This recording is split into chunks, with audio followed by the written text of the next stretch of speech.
Halo, Sobat Bola. Selamat datang kembali di channel favorit kalian. Kali ini kita akan membahas sebuah isu menarik yang diangkat oleh media Arab Saudi tentang timnas Indonesia menjelang pertandingan penting di kualifikasi Piala Dunia 2026.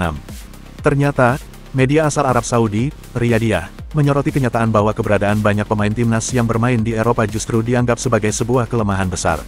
Kok bisa? Nah, ini terkait dengan masalah komunikasi yang sedang melanda skuad Merah Putih. Dari daftar 29 pemain timnas Indonesia yang dipanggil untuk putaran keempat kualifikasi ini, hanya 10 pemain yang lahir di Indonesia. Sisanya, 19 pemain berasal dari luar negeri, mayoritas dari Belanda. Mereka adalah pemain keturunan yang memperoleh kewarganegaraan Indonesia berdasarkan asal-usul darah. Masalahnya, sebagian besar dari mereka kurang fasih berbahasa Indonesia karena tumbuh dan besar di luar negeri dengan bahasa ibu yang berbeda. Ini tentu menjadi tantangan besar dalam membangun chemistry dan komunikasi di lapangan. Bayangkan saja, komunikasi adalah kunci dalam strategi dan kerjasama tim. Kalau bahasa sulit dipahami, bagaimana tim bisa kompak? Media Arab Saudi bahkan menyebut kendala komunikasi ini sebagai masalah yang cukup serius sampai-sampai dianggap sebagai salah satu alasan pemecatan pelatih sebelumnya, Shin Tae-yong. Shin Tae-yong yang melatih timnas sejak 2020 akhirnya harus mengakhiri tugasnya awal tahun ini karena kesulitan mengatasi komunikasi antar pemain yang berbeda latar belakang bahasa. Nah, apa solusinya?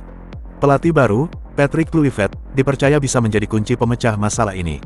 Laki-laki kelahiran Belanda ini punya keunggulan, karena dia menguasai bahasa Belanda, Inggris, dan Indonesia.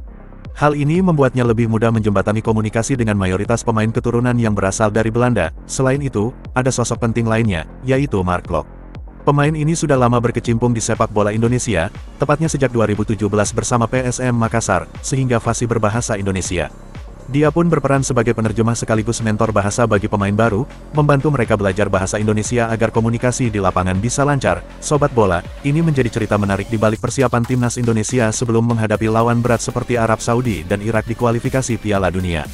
Bukan hanya soal kemampuan teknik atau fisik, tapi juga bagaimana tim bisa bersatu menghadapi pertandingan besar dengan komunikasi yang solid. Nah, menurut kalian, apakah strategi Patrick Kluivert dengan dukungan Mark Klok bisa mengatasi hambatan bahasa dan membuat timnas Indonesia lebih kuat dan kompak?